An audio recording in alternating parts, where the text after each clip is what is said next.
Hey guys, Infidel1258 here.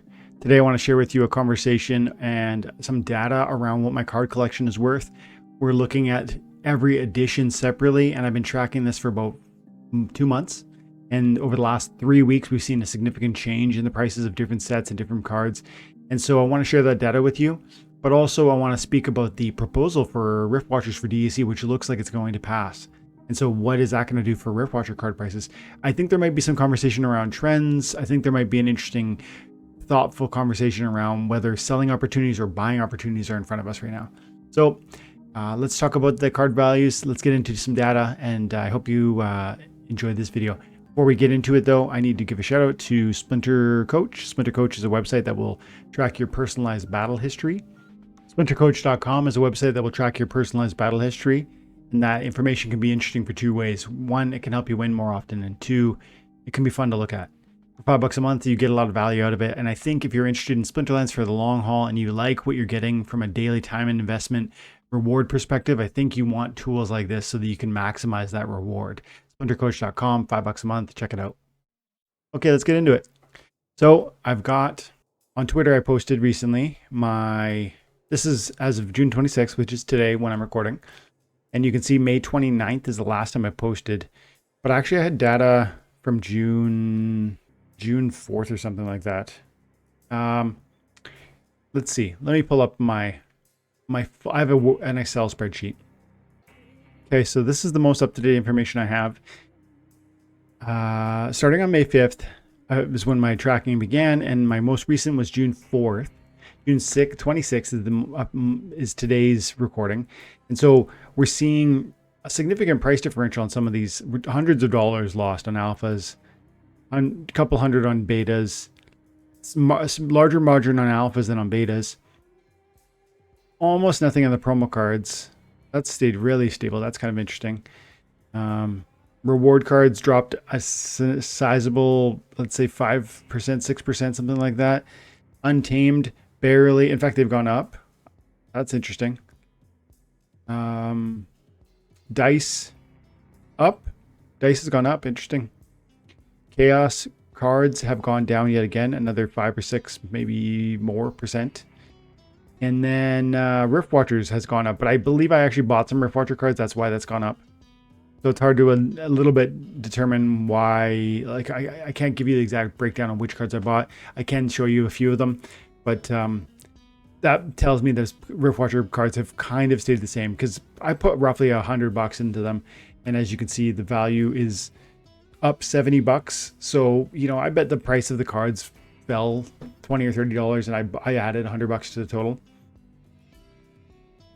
And as you can see, we're down 5.3% in the last 22 days.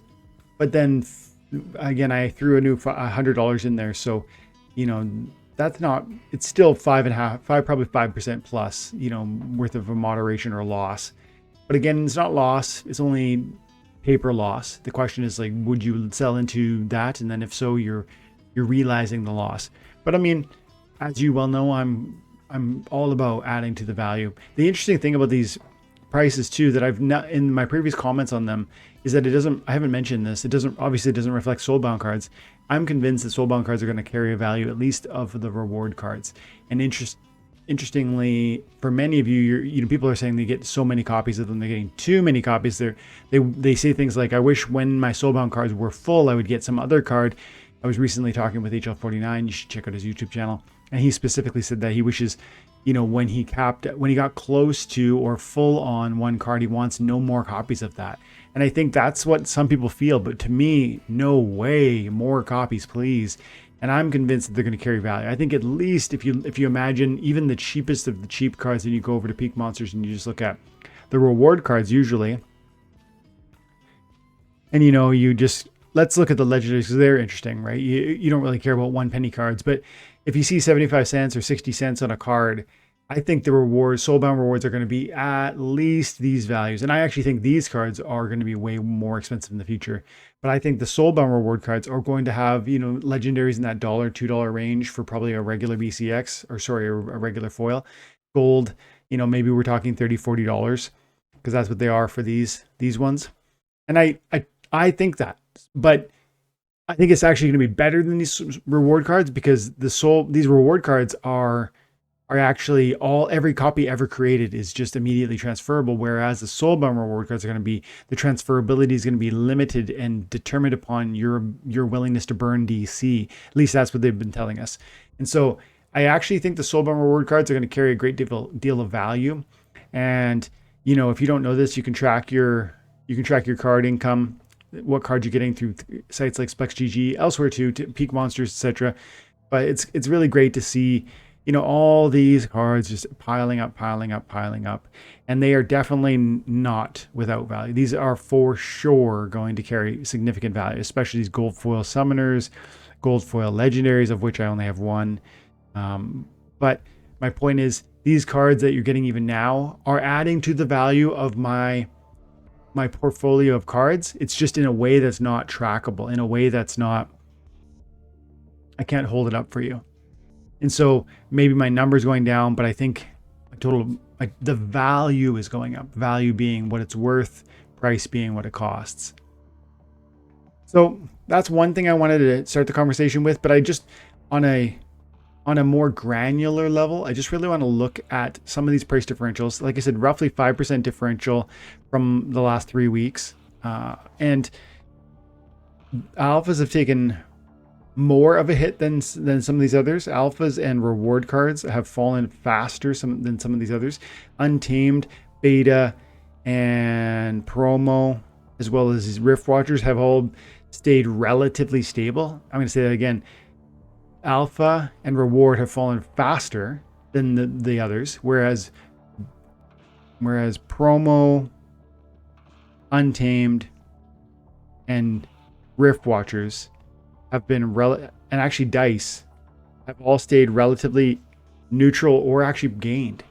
That's really interesting to me. I said previously on June 4th that we might have hit a floor, and I asked the question, like, what do you guys think? Because we saw my anecdotal evidence was saying we fell a lot, we actually went up a little, and now, yes, we fell a little more, but some of the assets have appreciated. So I don't know. And now we are at least 3. Now I know Land 1.5 was supposed to launch in June. It's not happening, but we are 3 weeks closer to when that will happen.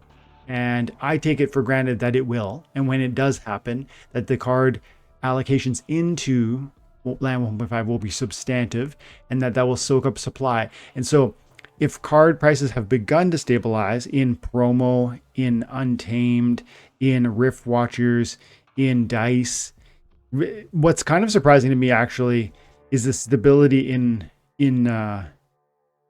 Untamed and dice. Both of those are quite niche, and there's not like it's not as if they were way overprinted like Chaos Legion or the more recent reward cards, and therefore I'm kind of surprised they have appreciated or stayed stable, but they have. And so is this more evidence that we've reached something of a bottom? And that doesn't mean a perfect bottom. And bottoms, often there's variation, there's wiggle within a range.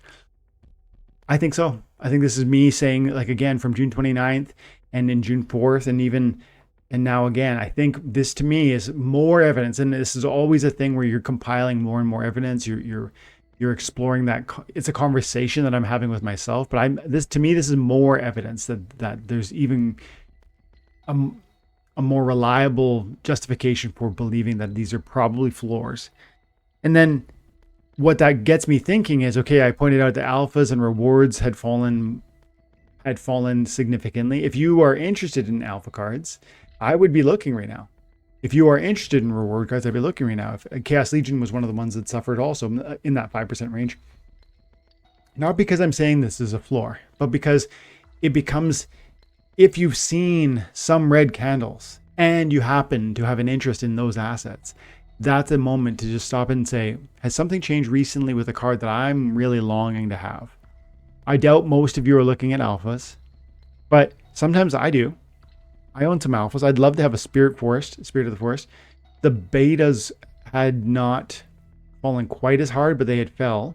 And for the Alpha Angel of Light, I only have a level 3. I'd love to get a level 4. I play in the alpha beta fray for my guild. So I'd love to get that card. I'd stop renting it.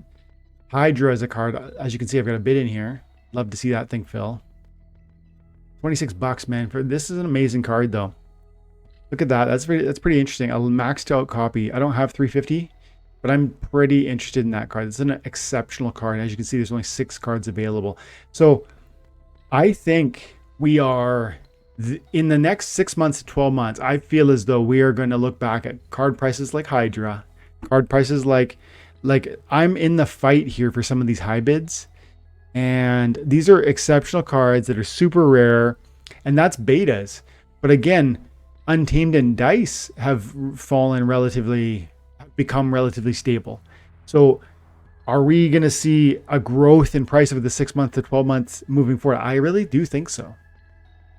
I think so, because of what has already happened from a trend perspective, but also about what we know is coming with respect to land and with the staking requirements within it.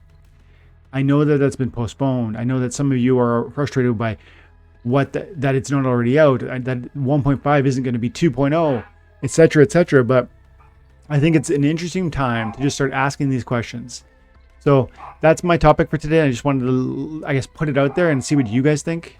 Leave your comments below. As always, if it turns into a video, I'll try and send some sort of thank you, and make sure you're there on June 28th when we do a live event giving away a plot of land. Okay guys, bye for now. Have an amazing day. God bless.